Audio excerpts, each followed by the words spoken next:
농업경영체 여러분 안녕하십니까. 전남농촌융복합지원센터 현장 전무위원 김종범입니다. 요즘 같은 코로나와 고이율 시기에 어려움이 참 많으실 것으로 생각됩니다. 작은 이 교육이 농업경영체 여러분의 사업하시는데 도움이 되었으면 합니다. 그럼 바로 공장 및 제조업소 설립이라는 주제로 교육을 진행을 하도록 하겠습니다. 발표할 내용은 다음과 같습니다. 우선 농업경영체 요청사항을 우선 살펴보고 공장 설립 순서대로 다음과 같은 내용대로 말씀드리도록 하겠습니다. 농업경영체 요청사항을 살펴보면 다음과 같습니다. 토지 구입과 가공시설 구축 및 확장, 운영자금 등의 자금 지원 사업 등에 대해 알고 싶습니다. 두 번째, 체험 및 관광 프로그램 진행을 위하여 소유한 토지를 활용하고 싶은데 토지를 활용 가능한지 알아보고 싶습니다. 세 번째, 용도에 따른 토지 구별법이 있을까요? 네 번째, 가공시설을 구축하고 확장하는데 준비해야 될 것들이 어떤 게 있을까요? 이렇게 좀 질의를 주셨는데요. 이와 같이 토지 구매 및 공장 설립, 이에 필요한 자금 등에 대한 많은 궁금증을 가지고 계신 것 같습니다. 이와 같은 궁금증을 다음 내용으로 천천히 풀어가도록 하겠습니다. 일단 공장에 대해서 알아보겠습니다. 산업주택법상 공장이란 건축물 또는 제조시설과 그 부대시설을 갖추고 제조업을 영위하기 위한 사업장을 말합니다. 제조업을 영위하기 위한 사업장이란 한국표준산업분류에 의한 제조업 C10에서 C34까지를 말하고 있습니다. 공장의 범위는 제조시설 및 시험 생산시설, 그 다음에 사무실, 창고 등 부대시설, 그리고 공장 부지를 총칭해서 공장이라고 합니다. 건축법상 공장과 산업주택법상 공장의 차이를 말씀드리도록 하겠습니다. 건축법상 공장은 건축물 한 용도의 종류이지만 산업주택법상 공장은 제조시설 등을 갖추고 제조업을 하기 위한 사업장을 총칭을 합니다. 공장 설립 승인 대상 공장 건축 면적에 대해 말씀드리도록 하겠습니다. 공장 건축 면적이 500제곱미터 이상의 신설, 증설, 업종 변경을 하려 하는 자는 시장, 군수 또는 구청장의 승인을 받아야 합니다.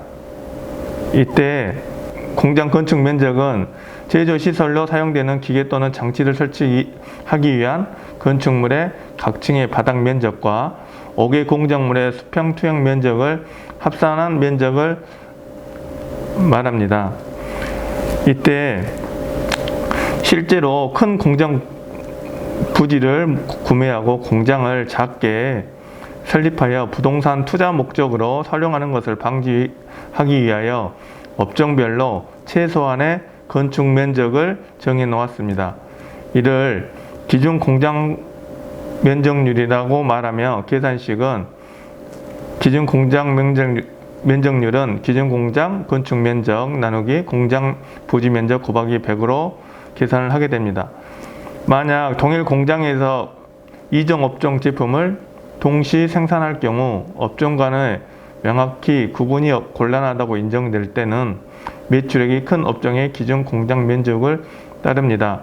만약에 한 공장에서 김치 매출이 10억이고 일반 다른 제품이 5억이었을 경우 10억의 김치 제조업으로 생각을 해서 기준 공장 면적을 정하게 됩니다. 기준 공장 면적률을 예를 들면 김치류 제조업은 C10301인데요. 이때 최소한 공장 부지 면적이 10%인 것을 확인할 수 있습니다. 한국표준산업분류에 대해서 간략하게 한번 말씀드리겠습니다. 한국표준산업분류 코드를 확인하기 위해서는 다음과 같은 사이트에 들어가시면 되는데요. 통계청 통계분류 포털에 들어가시면 바탕화면에 한국표준산업분류라는 곳이 있습니다. 그쪽으로 들어가셔서 그 부분을 클릭하게 되면 분류 내용 보기 해설서라는 부분이 나와 있습니다. 그 부분을 클릭하게 되면 시제조업 쪽을 보시면 과실 채소, 가공 및 저장 처리업처럼 김치류 제조업을 확인할 수 있습니다. 이때 우리가 동종, 이종, 업종 판단 여부 기준은 한국표준산업분류의 세세 분류에 따라서 동종, 이종을 판단을 하게 됩니다. 우리 김치류 제조업의 코드 번호가 C10301인데요. 대분류를 C라 그러고 두 번째 숫자가 10은 중분류, 세 번째 숫자는 소분류, 네 번째 숫자는 세분류, 다섯 번째 숫자는 세세분류라고 칭합니다. 그래서 세세분류가 다르면 이종 업종이라고 판단을 합니다. 그러면 건축 바닥 면적이 500제곱미터 이상이면 공장 설립 승인을 받아야 하는데요. 만약에 공장 바닥 면적이 500제곱미터 미만이고 환경오염 배출이 없으면 공장 설립 승인 없이 개발행위 허가를 통해 제2종 근린생활시설을 제조업소로 허가를 승인받은 후 신축하시면 됩니다. 단, 창업 혜택을 받고 싶으시면 제조업소를 신축하실 때 창업사업 승인을 받아야 하고 제조업소도 필요시 공장 등록을 할 수가 있습니다. 앞서 말씀드렸지만 공장은 공장 부지에 공장을 짓고 제조시설을 갖추고 제품을 제조하는 곳입니다.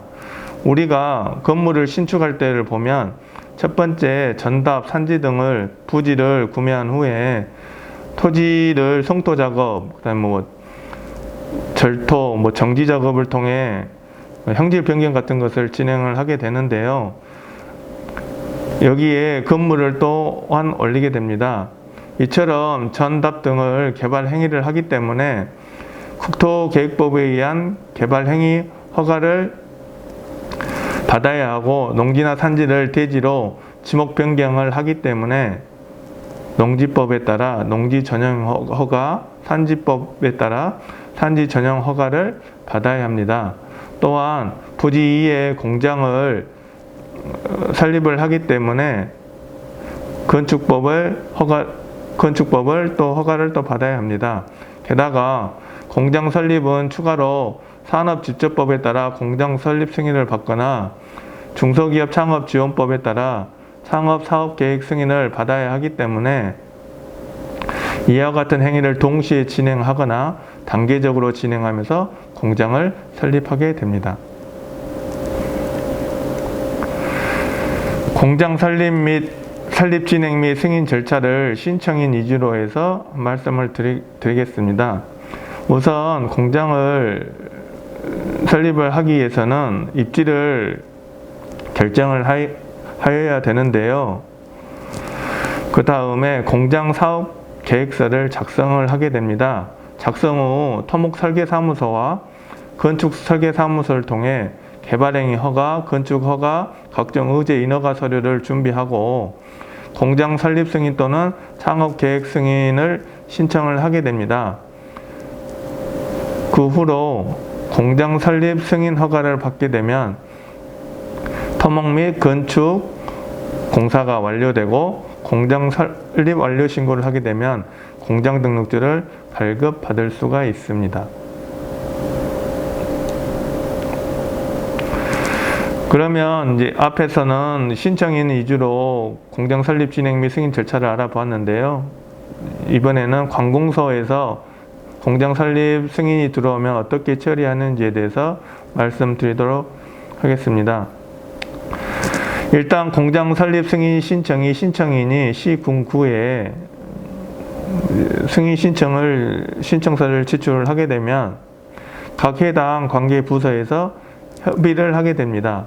그래서 관계 부서에서 관련법을 검토한 후에 법적으로 이상이 없으면 공장 설립 승인 처리가 완료되게 됩니다. 그 후에 관공서에서는 건축공사 및 개발 행위가 완료가 되면 전탑을 공장 또는 대지로 지목 변경과 건축물 대장을 생성을 시켜줍니다. 그 후에 공장을 설립 완료 신고가 들어오면 현장 심사 후 공장 등록을 해주게 되고요. 지목 변경과 건축물 대장이 생성을 되면 이것을 가지고 법원 등기소에 가셔서 건물 등기를 진행을 하시면 됩니다. 특히 제조시설 면적이 500제곱미터 미만인 경우에는 공장 설립 승인 절차 없이 개발행위하고 건축 허가 절차를 동시에 이행해서 공장 등록 신청을 진행을 하면 됩니다. 그러면 이제 공장 설립 예상 계획부터 시작을 해서 공장을 지을 때까지에 대해서 이제 말씀드리도록 하겠습니다. 일단 공장을 설립하기 전에 공장 설립 비용을 계산을 해 보아야 되는데요. 공장 설립 전 토지 구매부터 공장 설립 비용까지 얼마가 들어갈 것인지 또 어떻게 자금을 조달할 것인지 판단을 한 후에 공장을 설립을 진행을 하셔야 합니다. 보통 토지 구매부터 공장 등록까지 빠르면 8개월, 늦게는 한 10개월 이상이 걸립니다. 아래 표에 예상 비용 산정 방법을 보였습니다. 정확히 일치하는 것은 아니고 또 지역마다 또 다르겠지만은 참고를 해주시면 많은 도움이 되실 것으로 생각됩니다. 특히 비고 부분에 들어가는 세금이며 그다음에 계산하는 어떤 건축사 사무소의 설계비, 토목 설계비 이런 내용들을 작성해 놓았으니 참고하시면 많은 도움이 되실 것 같습니다. 일단 토지 취득 시에 들어가는 비용은 초도 취득할 때의 토지 대금, 그 다음에 중개수수료, 취득세, 농어촌 특별세, 교육세, 그 다음 등기 관련 증지 및 채권 인지 등이 들어가게 됩니다. 특히 취득세는 지방세 중에 가장 많은 부분을 차지하기 때문에 가능하면 창업기업이나 소기업 확인서를 가지고 감면을 받으시면 좋을 것 같습니다. 특히 창업기업으로 인정을 받은 후 저희들이 토지를 취득했을 경우 최대 75%까지 감면을 하게 됩니다. 만약에 토지 가격이 22억이라고 했을 경우에는 실질적으로 약 한 5천만 원 정도의 세금 절감을 할 수가 있습니다. 두 번째로 건축 준비 단계입니다. 건축 준비 단계에서 들어가는 비용을 살펴보겠습니다. 농지 보전 부담금, 토목 설계비, 토목 공사비, 건축 설계 감리 비용, 개발행위 부담금 등이 좀 들어가는데요. 농지 보전 부담금 같은 경우에도 창업기업 같은 경우 농지 보전 부담금이 전액 이제 감면이 됩니다. 그리고 건축 단계에서는 건축비, 취득세, 농어촌 특별세, 그다음에 지방세, 지방교육세 등이 좀 들게 되고요.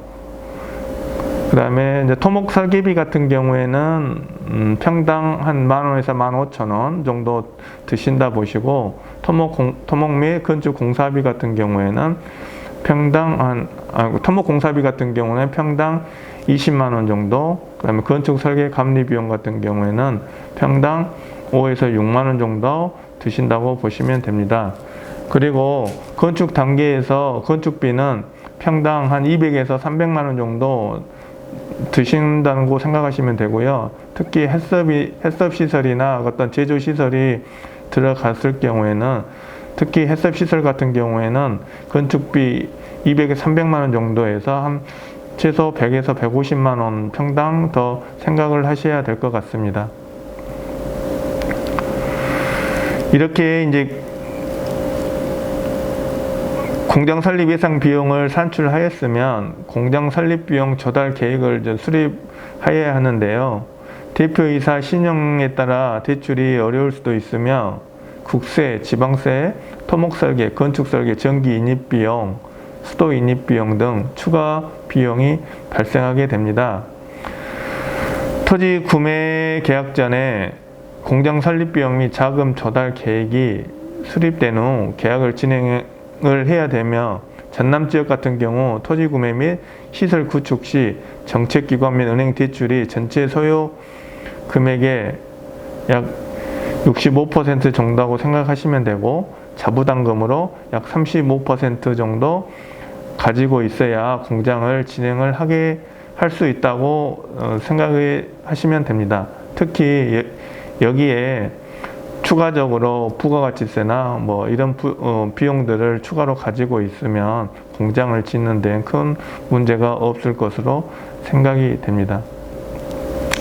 특히 이제 토지 구입 비용 같은 경우에는 지역에 따라서 공시지가에 따라 뭐 60에서 70% 정도 은행에서 대출을 해줄 거고, 공장 건축 같은 경우에는 한 70에서 80%, 제조시설 같은 경우에는 포명 장비 같은 경우에는 많게는 70%까지 대출을 해주는데, 포명 장비가 아니면 한 50에서 한 60% 정도 대출을 해주신다고 보시면 됩니다. 그래서 평균적으로 약 65%의 정책기관 및 은행에서 대출을 해주신다고 보시면 되겠습니다.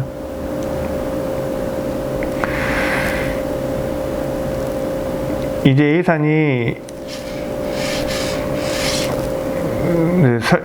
예산 계획이 확정이 되었으면 토지를 구매를 해야 되는데요. 일단 토지 입지를 선정할 경우 우선 이제 부동산에서 일단 토지를 소개를 해 줄 겁니다. 그렇게 되면 부동산 등기부등본을 확인을 해서 매도자가 직접 소유자하고 같은지 확인을 좀 하셔야 되고요. 지역권이나 지상권 등 권리에 침해당할 여지가 없는지 확인을 좀 하셔야 됩니다. 그래서 인터넷 등기소에 들어가시면 부동산 등기 쪽에 클릭을 하시면 열람하기하고 발급하기 부분이 나옵니다. 관공서에 제출할 것이 아니면 열람하기 쪽으로 해서 부동산 등기부등본을 이제 열람하실 수가 있고요. 부동산 등기부등본을 보면 이제 갑구에 이제 소유권에 관한 사항이 나오고, 을구에 소유권 이해의 권리에 관한 사항이 나오게 됩니다. 이때 갑구의 소유자가 매도자가 맞는지 최종 계약할 때 확인을 하셔야 되고요. 그럼 을구에 지상권, 지역권, 가처분이나 가등기가 되어 있는지 확인을 하셔야 되겠습니다. 두 번째로 토지 이음이라는 사이트 꼭 기억해 주시기 바랍니다. 토지 이음이라는 사이트는 용도, 지역, 지구에서 행위 제한 내용이나 개발 행위 가능 여부를 판단할 수 있는데요. 토지 이음 사이트에 들어가시면 메인 창 중간쯤에 공장 부지 예정지를 검색하실 수 있습니다. 저희가 예로 들어서 광주광역시 서구 덕흥동 820-2번지로 검색을 해보면 다음과 같은 창을 보실 수 있습니다. 우선 토지 현황을 확인할 수 있는데요. 지목은 답이고 면적은 1276제곱미터, 개별 공시지가는 20만 9,800원, 그다음에 지역, 지구 등은 도시지역이면서 생산 녹지지역이고 시가지 경관지구라는 것을 알 수가 있습니다. 세 번째로 행위 제한 내용을 확인해 보시면 행위 가능 여부, 건폐율, 용적률, 충수, 높이 제한, 건축선, 도로 조건 등을 확인할 수가 있는데요. 행위 제한 내용을 보면 용도에 따라서 다양한 내용들이 나오는데, 그 중에 저희들이 생산을 하려면 제2종 근린생활시설의 제조업소나 공장을 찾아보시면 됩니다. 그래서 제2종 근린생활시설의 제조업소를 보면 용도지구 쪽에 생산 녹지 지역은 세모, 시가지 경관 지구에서는 동그라미가 지금 돼 있고요. 공장 부분에서는 생산 녹지 지역은 세모, 시가지 경관 지구에서는 또 세모가 돼 있는 것을 확인할 수 있습니다. 자세한 사항은 돋보기 표시를 누르면 지금 확인할 수가 있는데요. 돋보기를 누르면 제조업소는 생산 녹지 지역은 건축 가능, 시가지 경관 지구에도 건축 가능하는 것을 확인할 수가 있습니다. 그리고 공장 부분에 돋보기를 누르게 되면은 생산 녹지 지역에서는 건축이 가능하는데 시가지 경관 지구에서는 공장이 건축 금지가 되는 것을 확인할 수가 있습니다.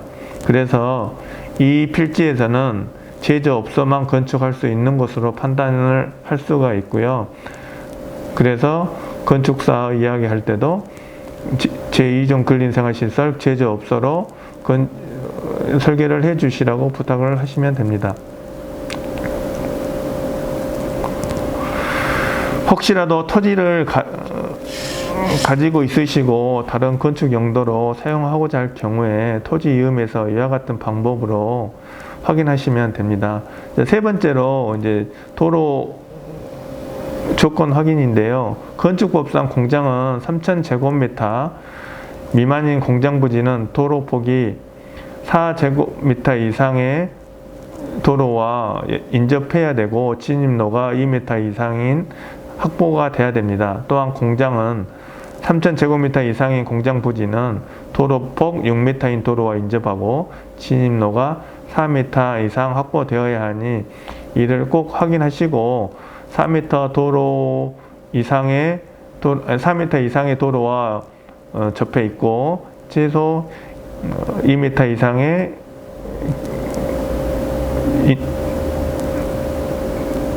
진입로를 확보를 해야 되는 것을 꼭 확인을 하셔야 됩니다. 그리고 최종적으로 모든 허가권자는 관공서이므로 관련 구청이나 군청 담당 부서에 최종 확인을 하셔야 되고요. 창업 개발 승인으로 가시려고 그러면 도시계획과에 확인을 하셔야 되고, 그 다음에 농지 전용 허가는 농지과에 확인을 하셔야 되고, 산지 전용 허가는 산림자원과에 연락을 하셔서 확인을 하셔야 됩니다. 그런데 이제 각 지방마다 이제 부서명이 다르기 때문에 대표 전화로 전화한 후에 개발행위하고 농지 전용, 산지 전용 관련 부서와 통화하고 싶다고 말씀을 드린 후 연결해서 통화를 하시고 꼭 가능 여부를 확인을 하셔야 합니다. 최종적으로 토지 계약 시 주의사항을 이제 말씀드리도록 하겠습니다. 왼쪽에 지금 부동산 매매 계약서를 예를 지금 드렸는데요. 가운데쯤에 지금 매매 대금이 있고 계약금, 중도금, 잔금이 있습니다. 특히 잔금 일시를 보통 계약일로부터 최소 3개월 이상은 작성을 하셔야 되고요.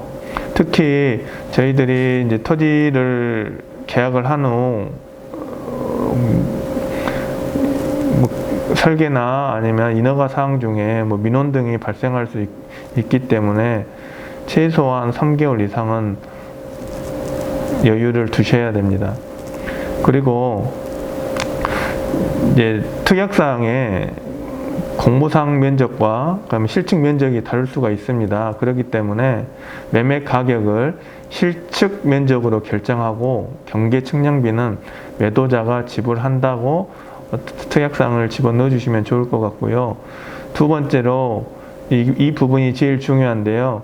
실제 저희들이 토지를 계약을 했을 경우 개발 행위가 법적으로는 허가가 될 수 있겠지만은 다양한 이유로 인해서 개발 행위가 불허가가 발생을 될 수가 있습니다. 그렇기 때문에 개발 행위 불허가 발생 시 본 계약을 무효로 하고 지급한 계약금은 반환하기로 한다는 내용을 꼭 삽입을 하셨으면 좋겠습니다. 그리고 공장 설립 승인 신청서 제출 시 토지 사용 승낙서와 인감증명서를 제출하게 되는데요. 계약할 당시에 매도자의 토지 사용 승낙서와 인감증명서를 꼭 수령하셔야 됩니다. 그리고 마지막으로 최종적으로 확인하셔야 될 부분이 성토 완료된 토지인지 꼭 확인을 하셔야 되고요. 혹시 성토가 되어 있으니 성토비를 좀 절약할 수 있을 거라고 생각을 하시고 매수를 하시는 분들이 좀 있는데요. 이때 본 주인이 개발 행위 허가 없이 성토를 완료한 경우가 있습니다. 이럴 때 혹시라도 저희들이 개발 행위를 신청을 하고 관공서에서 이를 확인하려고 나왔을 때 개발 행위 없이 성토가 완료됐다고 판단할 시 원상복구 시행 명령이 떨어질 수 있으므로 이 부분은 꼭 확인하셔야 됩니다. 앞서 말했다시피 토지를 개발하려면 어떠한 행위를 하게 되는데요. 이를 지금 개발 행위라고 말하고 공장 설립 시 토지의 형질 변경, 건축물의 설치, 그다음 공작물의 그다음에 설치 등 행위를 하고 이 행위가 용도 지역, 지구, 구역의 행위 제한을 받지 않아야 개발 행위 허가를 승인받을 수가 있습니다. 그리고 개발 행위 허가에 대해 간략하게 말씀드리도록 하겠습니다. 개발 행위 허가의 의의를 보면 개발 계획의 적정성, 기반 시설의 확보 여부, 주변 지역 및 환경과의 조화 등을 고려하여 허가 여부를 결정을 함으로써 국토의 난개발을 방지하기 위하여 개발행위 허가 제도를 도입을 하게 되었는데요. 개발행위 허가 대상으로는 총 6가지가 있습니다. 첫째, 건축물의 건축, 공작물의 설치, 토지의 형질 변경, 토속 채취, 토지 분할, 물건 적치입니다. 저희들이 공장을 짓거나 건물을 지을 때는 항상 이런 개발 행위를 하기 때문에 개발 행위 허가를 받아야 됩니다. 그리고 개발 행위 허가 규모를 보게 되면 주거지역, 상업지역, 자연녹지지역, 생산녹지지역은 1만 제곱미터의 미만이고 공업지역은 3만 제곱미터 미만, 보전녹지지역에서는 5천 제곱미터 미만, 관리농림지역에서는 3만 제곱미터 미만, 자연환경보전지역에서는 5천 제곱미터 미만에서는 개발행위 허가를 받으셔야 됩니다. 이렇게 보면 조금 복잡할 수가 있으니까 그냥 농업경영체 여러분들은 단순하게 5천 제곱미터 미만의 토지가 개발행위 허가 대상이라고 생각하시면 될 것 같습니다. 그러면 개발행위 허가의 대상에 대해서 간략하게 좀 말씀드리도록 하겠습니다. 건축물의 건축입니다. 건축물의 건축은 토지에 정착하는 공작물 중 지붕과 기둥 또는 벽이 있는 것과 이에 따른 시설물을 건축물이라 하고, 건축이라는 것은 건축물을 신축, 중축, 개축, 재축하거나 건축물을 이전하는 것을 말합니다. 마찬가지로 공장도 공장을 신축하거나 중축 이렇게 했을 경우에는 개발행위 허가 대상이 됩니다. 두 번째로 공작물의 설치입니다. 공작물의 설치라는 것은 인공을 가하여 제작한 시설물을 설치를 말하는데요. 실질적으로 토지에 정착하여 설치하는 경우 해당이 됩니다. 우리가 공장 외부에 우리가 환경 배출 시설이나 아니면 폐수 시설 이런 부분들을 설치할 경우도 공작물의 설치에 해당이 됩니다. 세 번째는 토지의 형질 변경입니다. 토지의 형질 변경은 절토, 성토, 정지, 포장 등의 방법으로 토지의 형상을 변경하는 행위를 말하는데요. 토지를 성토하거나 절토하거나 아니면 포장을 하고 이런 행위들을 진행이 됩니다. 그렇기 때문에 이 부분도 개발행위 허가 대상이 됩니다. 그 다음에 토속 채취인데요. 토속 채취는 말 그대로 흙이나 자갈, 바위 등을 채취하는 행위를 이제 말합니다. 그렇기 때문에 토지의 형질 변경에 따라 부수적으로 흙이 많이 나오거나 자갈이나 바위가 많이 나올 경우 이런 허가를 토속 채취 허가를 이제 받아야 됩니다. 그다음에 토지 분할입니다. 토지 분할이라는 것은 건축물이 있는 대지의 분할은 제외하고 일정 토지 필지를 이렇게 두 개나 세 개로 이렇게 나누는 것을 지금 토지 분할이라고 하는 거고, 이해하시면 될 것 같습니다. 특히 기존의 농업 경영체 여러분께서 큰 토지를 가지고 있으면 큰 토지를 행위를 하려고 그러면 비용이 이제 개발행위 부담금이나 농지보전 부담금이 발생할 수 있기 때문에 최소한의 면적을 토지를 분할하셔가지고 공장이나 제조업소를 지으시면 될 것 같습니다. 물건 적치입니다. 물건 적치는 녹지지역이나 관리지역, 자연환경보호지역에서 물건을 1개월 동안 이상 쌓아놓는 행위를 지금 말합니다. 그렇기 때문에 이런 부분들도 개발행위 허가의 대상이 됩니다. 그러면 이제 개발행위에 대해서 말씀을 드렸는데요. 이제 개발행위 절차에 대해서 이제 간략하게 좀 말씀드리도록 하겠습니다.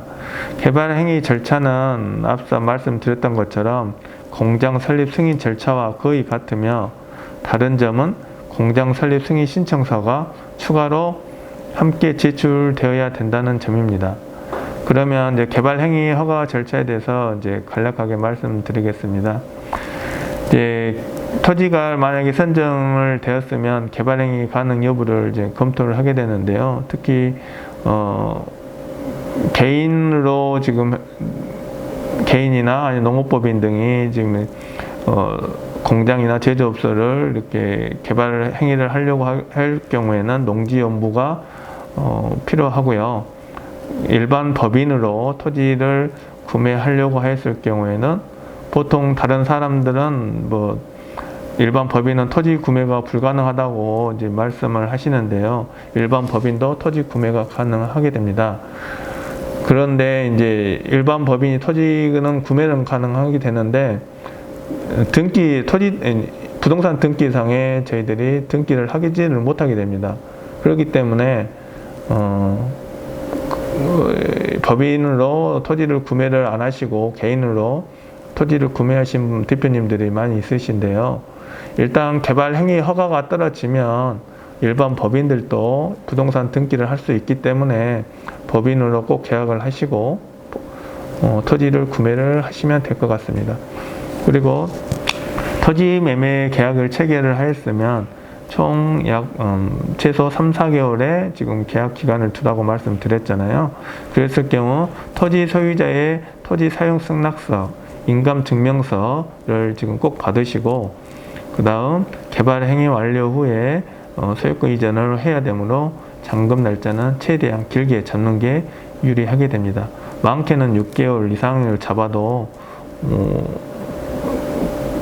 만약에 은행에서 대출이나 이런 부분들까지 고려하면 최대한 길게 잡는 것이 유리하다고 말할 수 있습니다.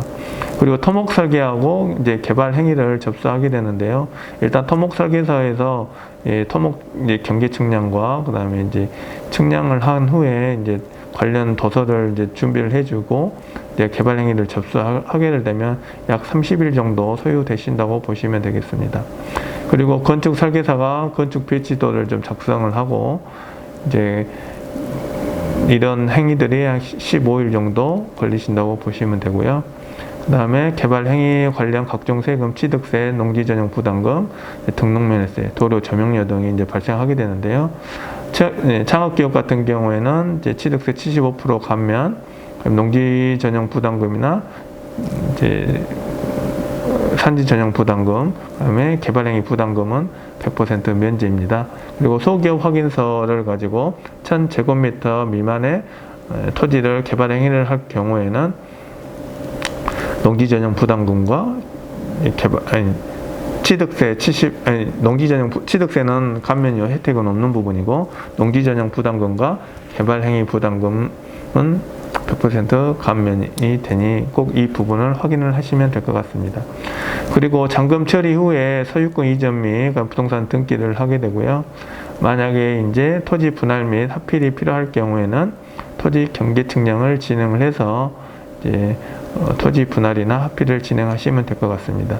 그리고 건축 설계 사무소에서 이제 건축 허가 신청을 하고 이제 착공계를 접수하고 공장을 이제 신축을 하고 공장이 다 완료되면 공장 등록을 하시면 됩니다. 특히 이제 농지 전용 부담금은 개별 공시지가의 30%가 이제 책정이 되는데요. 상한선은 약 5만 원이 지금 됩니다. 그러니까 개별 공시지가가 5만 원이 넘으면 평당 16만 5천 원이라는 이제 농지 전용 부담금이 계산을 할 수가 있습니다.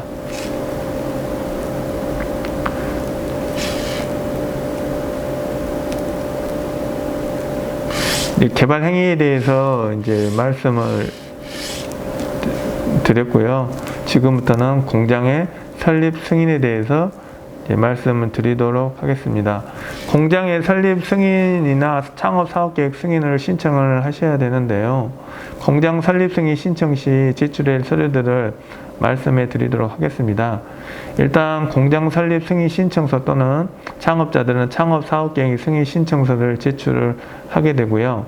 두 번째로는 공장 설립 사업계획서나 창업 사업계획서와 이와 관련된 의제 처리 내역서를 같이 제출하시면 됩니다. 특히 의제 처리 신청 서류들은 토목 설계 사무소에다가 이야기를 하셔가지고 창업이나 이런 공장을 설립을 한다고 농지전용 허가 신청서, 산지정용 허가 신청서, 개발행위 허가 신청서, 도로점용 허가 신청서 등 의제 처리 서류들을 요청을 하시고요. 그 다음에 토목 측량 설계도면 지적도 또는 현황 시측도를 이렇게 준비를 하시면 됩니다.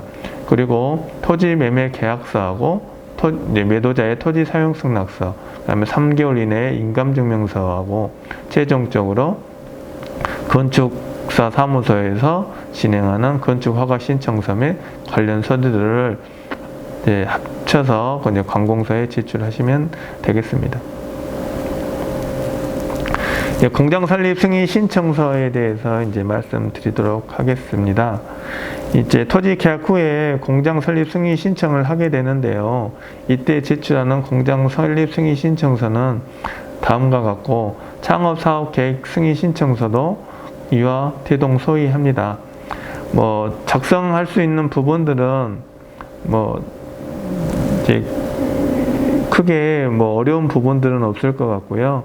특히 이제 승인 신청 사항 부분에 공장 소재지, 지목, 용도 지역, 생산품, 업종, 그 다음에 공장 부지 면적, 제조 시설 면적, 부대 시설 면적, 이 부분들은 좀 신경 써서 좀 작성을 좀 하셔야 됩니다.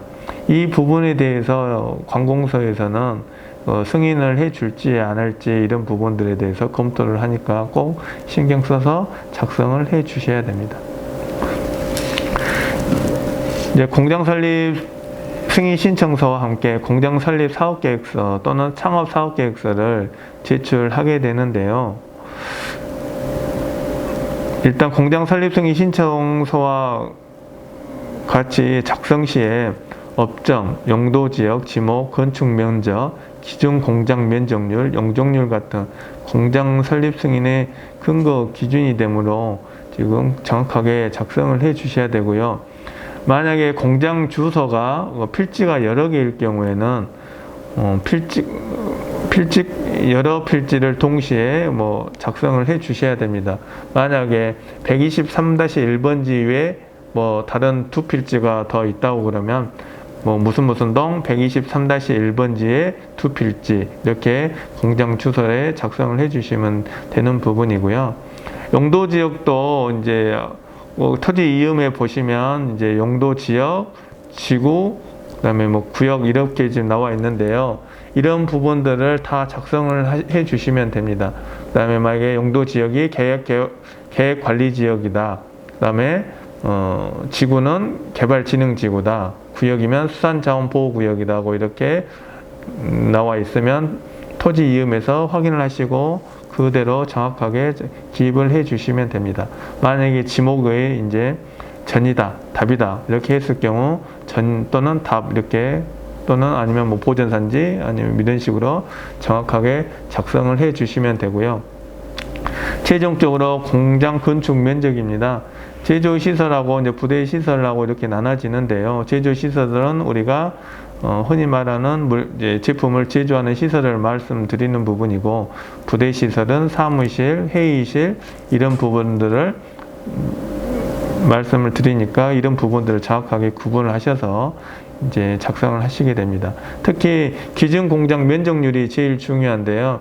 기준 공장 면적률은 각 산업분류 코드에 따라서 기준 공장 면적률이 달려진다고 앞서 말씀드렸었습니다.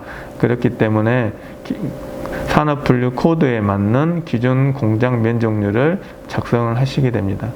그리고 건폐율이 있고 용적률이 있는데요. 건폐율은 이제 공장 바닥 면적을 건폐율이라고 생각하시면 되고요. 용적률이란 것 같은 경우에는 각 층의 전체 면적이라고 이제 말씀하시게 됩니다. 생각하시면 됩니다. 전체 이제 바닥 면적이 뭐 1000제곱미터다. 그랬을 경우 건축면 이제 2층으로 올렸을 경우에는 용적률은 한 2000제곱미터 이렇게 생각하시면 되고요. 거기에 맞는 전체 공장 부지 대비 건폐율이 이제 바닥 면적 그다음에 전체 연면적 이렇게 해서 건폐율하고 용적률을 계산하시면 됩니다. 그다음에 공장 설립 사업 계획서상이 이제 두 번째인데요. 이제 그 공장 보면 두 번째로 공장 건설 계획이 있고요. 그다음에 생산 공정도 해설 부분이 이제 있습니다. 왼쪽 서류를 보시면 이제 현재 그다음에 1년 후, 2년 후, 3년 후 이렇게 해서 우리가 제조 시설을 지을 것인지 아니면 이렇게 기입을 하게 되는데요. 현재는 저희가 짓고 싶은 면적을 제조시설이나 부대시설 면적을 작성해 주시면 되겠고요. 그 다음에 1년 차, 2년 후에, 3년 후에 만약에 공장을 증설을 할 계획이 없으시면 이 부분은 빈 공간으로 남겨주시면 될 것 같습니다. 그 다음에 세 번째로 생산 공정도를 이렇게 해설이 되어 있는데요. 우리가 제품을 생산을 할 때의 공정도를 그렇게 작성을 해 주시면 됩니다. 네 번째로 이제 제일 중요한 부분이 있는데요. 생산시설 명세입니다.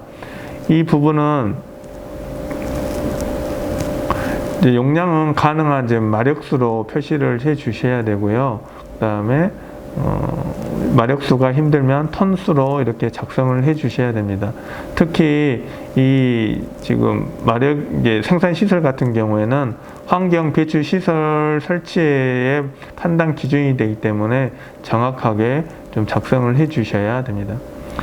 그리고 이제 저희들이 보시면 이제 다섯 번째 배출 시설 명세가 있는데요. 이제 이 부분은 이제 우리가 환경 배출 시설을 지금 해당되는 내용들을 지금 작성해야 되는 부분이고요. 그다음에 배출 오염 물질들이 이제 소음이냐 아니면 소음 진동이냐 대기냐 폐수냐 이런 부분들을 다섯 번째 배출 시설 명세에 작성을 하게 됩니다. 그리고 여섯 번째로 이제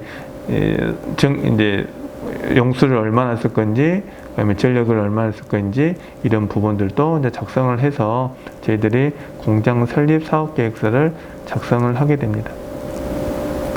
그리고 마지막으로 이제 일곱 번째는 공장 배치도가 있는데요. 공장 배치도는 이제 전체적인 공장의 레이아웃을 이렇게 그린 후에 그 안에다가 제조시설 설치하고 제조시설 위치하고 배출시설 위치를 간략하게 도식하면 되고요.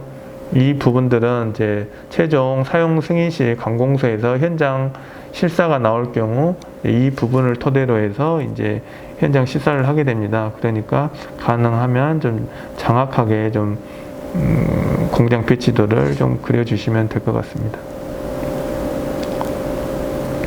그 다음에 이제 공장 설립 승인 신청서와 같이 제출하게 되는 개발 행위 허가 신청서와 농지 전용 협의 요청서 이와 관련한 의제 처리 서류에 대해서 이제 말씀드리도록 하겠습니다. 이제 공장 설립 승인 신청 시 이제 공장 설립 승인 신청서와 개발행위 허가 신청서, 농지 전용 협의 신청서, 그다음에 산지 전용 협의 신청서, 그다음에 도로 조명 허가서 이런 의제 처리 서류들을 좀 함께 지금 제출해야 되는데요. 이와 관련된 토목 서류와 이제 부대 서류들은 이제 토목 설계사무소에 제가 요청을 좀 드리라고 했잖아요. 그래서 토목 설계사무소에서 이제 서류를 준비해주면 공장 설립 승인 신청서와 함께 제출을 하게 됩니다.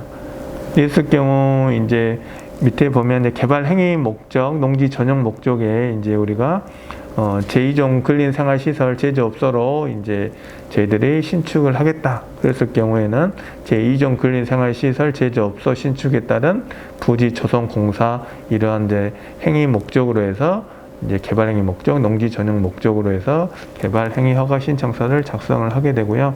만약에 개발행위 목적이 공장이라 그러면은 공장 신축에 따른 부지 조성 공사 이런 이제 이렇게 작성을 해서 개발행위 목적과 농지 전용 목적을 작성을 해서 이제 관공서에 제출하시면 됩니다. 이렇게 이제 공장 설립 승인 신청서가 접수가 되면 이제 관공서에서 이제 관계 부서 간에 이제 서류를 검토하고 이제 관련법들을 이제 또 검토를 하게 됩니다. 그리고 최종적으로 이제 민원이나 그다음에 행위 제한에 이제 문제가 없으면 이제 공장 설립 승인이나 창업 사업 계획 승인서를 이제 발급해 주게 되는데요. 이때 이제 공장 설립 승인서나 이제 창업 사업 계획서를 이제 발급한 이제 그림을 이제 보였는데요. 이제 이것은 창업사업계획 승인서입니다. 창업사업계획 승인서에 이제 이렇게 보시면 의제 처리되는 사항으로 해서 공장 설립 등의 승인, 농지 전용 허가, 개발 행위 허가, 관련 인허가라고 이렇게 지금 같이 의제 처리 허가를 받은 것을 지금 확인할 수가 있습니다. 이런 이제 창업 사업 계획 승인서나 공장 공장 승인서를 같이 이제 받은 후에 이제 공장을 토지를 이제 개발하고 공장을 신축을 하면 되겠습니다. 그럼 건축허가 신청서입니다. 건축허가 신청서는 이제 건축설계사무소가 이제 작성을 하게 되고요. 건축설계사무소에서 건축허가 신청서를 접수하면 이제 관계 부서에서 이제 검토 후에 이제 건축허가서를 이제 발급해 주게 되는데요. 오른쪽에 보면 이제 건축 허가서가 지금 있습니다. 이제 크게 이제 저희들이 이제 검토해야 될 사항은 없고요. 이제 건축물명은 이제 어떤 어디에서 이제 누가 이제 이렇게 제2종 근린생활시설이라고 이렇게 이제 나와 있고요. 주 용도는 제2종 근린생활시설 제조업소라고 이렇게 이제 나와 있습니다. 그러면 이 내용들은 최종적으로 저희들이 공장을 완료한 후에 이제 건축물 대장에 이제 제2종 근린생활시설 제조업소라고 이런 부분들은 이제 생성이 되게 됩니다. 이제 지금까지 이제 공장 설립의 이제 절차에 대해서 이제 말씀드렸고요. 이제 지금부터는 정책 자금에 대해서 이제 말씀드리도록 하겠습니다.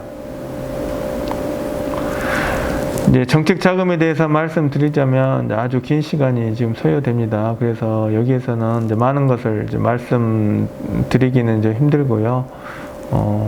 이런 부분에 대해서는 추후에 시간이 되면 이제 정확하게 이제 말씀드리도록 하겠습니다. 여기에서는 이제 시설 자금이나 운전 자금을 조달할 수 있는 이제 기관들을 간략하게 지금 말씀드리도록 하겠습니다. 이제 우리가 이제 시설 자금이나 운전 자금을 조달할 수 있는 기관은 우리가 잘 아시다시피 중소벤처기업진흥공단이 있고요. 그다음에 기술보증기금, 그다음에 신용보증기금, 그다음에 농림수산업자 신용보증기금, 소상공인 시장진흥공단, 그다음에 지자체 신용보증재단이 있습니다. 특히 이제 저희 이제 농업 경영체 여러분들이 이제 컨택할 수 있는 이제 이런 이제 정책 기관들을 말씀드리자면, 시설 자금이나 운전 자금을 조달하려고 그러면 중소벤처기업진흥공단이나 신용보증기금, 농림수산업자 신용보증기금을 우선 가시면 이제 시설 자금이나 운전 자금을 이제 협의를 하실 수가 있으십니다. 제일 먼저 이제 중소벤처기업진흥공단을 먼저 트라이 한번 해보시고요. 그 다음에 농림수산업자 신용보증기금을 먼저 그 다음에 한번 가보시고, 제일 마지막으로 신용보증기금을 한번 가셔가지고 시설 자금하고 운전 자금을 한번 이제 협의를 한번 해보시기 바랍니다. 그리고 만약에 이제 1억 미만의 이제 운전 자금을 이제 원하신다 그랬을 경우에는 소상공인진흥공단이나 아니면 전남 신용보증재단에 가셔서 이제 상의를 하시고 운전 자금을 조달하실 수가 있습니다. 특히 여기서 보시면 기술보증기금이 있는데요. 기술보증기금 같은 경우에는 기술력이 있는 좀 회사를 좀 선호를 합니다. 그렇기 때문에 농업경영체 여러분들께서는 좀 신용보증기금이나 농림수산업자 신용보증기금을 주로 좀 생각하시면 될 것 같고요. 기술보증기금하고 그다음에 신용이란 들어가는 기관하고는 좀 같이 자금을 좀 조달할 수가 없습니다. 그러니까 가능하시면 이제 신용보증기금, 그다음에 농심보, 그다음에 신용보증재단, 이런 것들 신용 들어가는 이제 정책기관을 주로 찾아가셔서 좀 상의를 하시면 될 것 같습니다. 그 다음에 이제 전라남도에서 지원해주는 전남 중소기업 육성 자금이 좀 있습니다. 네, 전라남도 중소기업 일자리 경제진흥원에서 이제 전남 중소기업 육성 자금을 이제 지원을 하고 있는데요. 크게 이제 경영 안정 자금과 창업 경쟁력 강화 자금 두 가지로 지원을 좀 하고 있습니다. 첫째로 이제 경영 안정 자금이라고, 이 부분은 운전 자금에 대한 은행 대출 이자를 지원을 해주고 있습니다. 지원 대상이 전남에 이제 있는 이제 사업장을 둔 제조업 및 제조업 관련 서비스업, 지식 기반 서비스업, 사회적 경제기업, 수출 중소기업 등이 이제 대상이며, 일반 기업은 최대 3억까지 2% 지원을 2년 동안 좀 받으실 수가 있습니다. 그러니까 최대 2년 동안 약 1,200만 원 이자 지원을 받을 수 있다고 생각하시면 되고요. 또한 이제 소재 부품 기업이나 이건 벤처기업, 메인비즈 기업, 이노비즈 기업, 그다음에 일자리 창출 우수 기업 등 이제 여러 인증들을 가지고 있으시면 이제 우대 기업이 되시는데요. 최대 5억까지 2.5% 지원을 2년 동안 받을 수 있어서 최대 2년에 2,500만 원이라는 이자 지원을 좀 받으실 수가 있습니다. 그러니까 혹시라도 은행에 이제 운전자금을 지금 사용을 하고 계시다고 그러면 전라남도 중소기업 일자리 경제진흥원에 연락을 하셔서 경영안정자금을 꼭 사용을 하시길 바랍니다. 그 다음에 창업 경쟁력 강화 자금입니다. 이제 창업 경쟁력 강화 자금이라고 하면은 이제 전남에 사업장을 둔 중소기업으로서 제조업 매출이 약 30% 이상인 공장 등록을 한 기업이거나 인차 공장이면서 이제 뭐 건축물 대장에 이제 공장으로 되어 있으면 이제 가능을 합니다. 그리고 이제 공장 설립 이제 인허가를 받은 기업, 그다음에 경매나 공매의 물건을 낙찰 받으려는 이제 기업, 그다음에 사회적 경제 기업 등이 이제 해당이 되고요. 이 부분은 이제 이 자금을 이제 지원 받으시려고 하시면은 이제 공장을 지으실 때나 아니면 경매를 받으실 때 이제 신청을 하셔야 되고, 만약에 공장을 지으실 때 이제 받지 않으시고 공장 승인이 완료가 된 후에 신청을 하시게 된다면은 이 자금은 이제 받으실 수가 없습니다. 그렇기 때문에 꼭 확인을 하시고 미리미리 이제 공장 설립 계획 로드맵을 잘 짜셔야 됩니다. 창업 경쟁력 강화 자금의 이제 융자 한도에 대해서 이제 말씀드리도록 하겠습니다. 융자 한도는 지금 이제 3년 거치 5년 분할 상환으로 최대 13억까지 시설 자금을 이자 지원을 좀 받을 수 있고요. 우대 기업 같은 경우에는 시설 자금 18억까지 이제 이자 지원을 받을 수 있습니다. 연이율은 이제 2022년도에는 이제 2.2%의 이제 연이율로 이제 이자 지원을 좀 해주는데요. 지금처럼 이제 고금리 시대에는 농업경영체 여러분에게는 큰 도움이 되실 것으로 생각됩니다. 현재 지금 이율이 공장 같은 경우에는 거의 한 4.5에서 5%까지 지금 그 이율이 이제 높기 때문에 이 부분에 의한 2.25% 정도의 이율로 사용을 하시게 되면 큰 도움이 좀 되실 것으로 좀 생각이 됩니다. 그리고 이제 그 경영 안정자금이나 창업 경쟁력 강화 자금 같은 경우에는 이제 은행 대출 시에 접목을 해야 하기 때문에 은행 대출 실행하기 전에 이제 미리미리 지금 신청을 하셔서 좀 그 승인서를 좀 받으셔야 됩니다. 그래서 승인서를 받으시고 그 다음에 은행에 좀 제출하게 되면은 이자 지원을 좀 받을 수가 있습니다. 그리고 혹시라도 신용보증기금이나 농심보에 이제 자금을 보증을 좀 요청하였을 경우에는 이 부분도 이제 경영 안정자금이나 창업 경쟁력 강화 자금을 쓰신다고 꼭 말씀을 드려야 보증기관에서도 허락을 해주게 됩니다. 기타 사항입니다. 이제 앞서 우리가 창업기업으로 이제 창업사업계획 승인을 통해 공장을 설립할 경우 지금 취득세가 25% 감면, 농지전용 부담금, 개발행위 부담금을 100% 이제 면제라고 지금 제가 말씀을 드렸었는데요. 이러한 이제 지방세나 농지전용 부담, 개발행위 부담금을 감면이나 면제를 받기 위해서는 이제 창업기업 확인서를 지금 발급받아야 됩니다. 그런데 세무서에서는 이제 창업기업이 신규로 이제 사업자 등록을 이제 신규 발급을 할 경우에는 이제 식품 제조 강호 허가증이나 이제 신고증을 제출하지 않으면 제조업으로 등록을 해주지 않습니다. 그렇기 때문에 도소매나 뭐 이런 것으로 이제 일단은 이제 발급을 받으시고 추후에 이제 사업장이 준비가 되면 제조업으로 이제 그때 이제 여건을 갖춰서 등록을 하시라고 이제 말씀을 하십니다. 이렇게 됐을 경우에는 저희들이 창업기업 혜택을 받지 못할 수가 있습니다. 그렇기 때문에 이런 부분들이 저희들이 현장을 뛰면서 많이 봤기 때문에 한 가지 팁을 좀 말씀드리려고 합니다. 옆에 사업자 등록증을 보시면 저희가 이제 한 4월에 이제 법인 설립을 하면서 이제 받은 사업자 등록증인데요. 옆에 사업자 등록증을 보시면 공장이나 제조시설이 지금 전혀 없습니다. 단순히 이제 사무실만 있고 지금 법인은 지금 된 상태인데요. 이렇게 이제 공장이나 제조시설이 없어도 식품 가공 제조업으로 신규로 지금 사업자 등록증을 이제 받았습니다. 이제 세무사나 어떤 공무원들은 자기들이 이제 이제 민원인이 신청을 해오면 해결해 주고 싶어도 일단 정확한 근거를 이제 민원인이 제출해 주면 이제 어떤 이제 유들이라고 할까요? 이제 그런 부분들을 좀 발의를 해서 좀 진행을 좀 해주게 되는데요. 이러한 이제 근거 제시들은 이제 신청인이 이런 근거를 제시를 해줘야 됩니다. 그렇기 때문에 이런 부분에서 좀 말씀드리도록 좀 하겠습니다.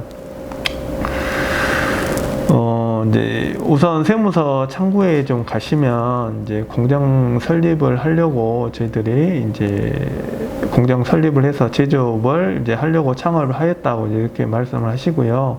그리고 이제 사업자 등록을 이제 발급을 하려고 찾아뵙다 말씀을 하시고, 그런데 이제 우리가 공장 신축 때 이제 건설사에게 세금 계산서를 이제 발급도 해줘야 되고, 제조 시설을 설치를 해야 될 때도 이제 업체한테 세금 계산서를 이제 발급을 해줘야 되니 사업자 등록증이 꼭 필요합니다. 그리고 취등록세 감면도 받아야 되고, 그 다음에 이제 개발행위 부담금 등 이것저것 따지면 한 거의 많게는 1억까지 저희들이 혜택을 받을 수 있는데, 우리가 사업자 등록증에 꼭 제조업이 들어가야 되오니 이제 심사관 한번 미팅을 이제 요청을 하시고 이제 심사관에게 이제 한번 말씀을 드리신다고 부탁을 하시면 이제 심사관에게 이제 안내를 해 주실 겁니다. 이제 그렇게 이제 안내를 해 주시면 이제 위에 보시면 부가치세 시행령 제11조에 보면 사업의 허가 등록이나 신고 전에 사업자 등록을 할 때에는 법인 설립을 위한 사업허가 신청서 4번, 사업등록 신청서 4번, 사업신고서 4번 또는 사업계획서로 제3항의 표 제1호의 서류를 대신할 수 있다라고 지금 나와 있습니다. 그렇기 때문에 사업계획서하고 부가가치세법 시행령 한부를 출력하셔가지고 심사관의 이제 미팅 때 이제 저희 현재 사항을 좀 자세히 말씀을 드리면 이제 어떤 각서를 하나 요청하실 수 있으실 겁니다. 뭐 언제까지 공장 설립이나 제조 시설을 설치를 안 하면 세무사에서 직권으로 이제 말소를 한다는 이제 그런 거에 동의한다는 이제 동의 각서를 하나 요청하실 수 있는데요. 그 부분에 대해서 좀 작성을 해 주시고 사업자 등록증에 이제 제조업을 좀 꼭 등록을 하셔서 이제 많은 이제 세제 혜택을 이제 받으시기 이제 바랍니다. 짧은 시간이나마 많은 내용을 좀 보여드리지 못한 것 같습니다. 혹시라도 좀 궁금한 사항이 있으시면 메일이나 전화로 연락을 주시면 성실히 좀 답변해 드리겠습니다. 끝까지 시청해 주셔서 감사합니다.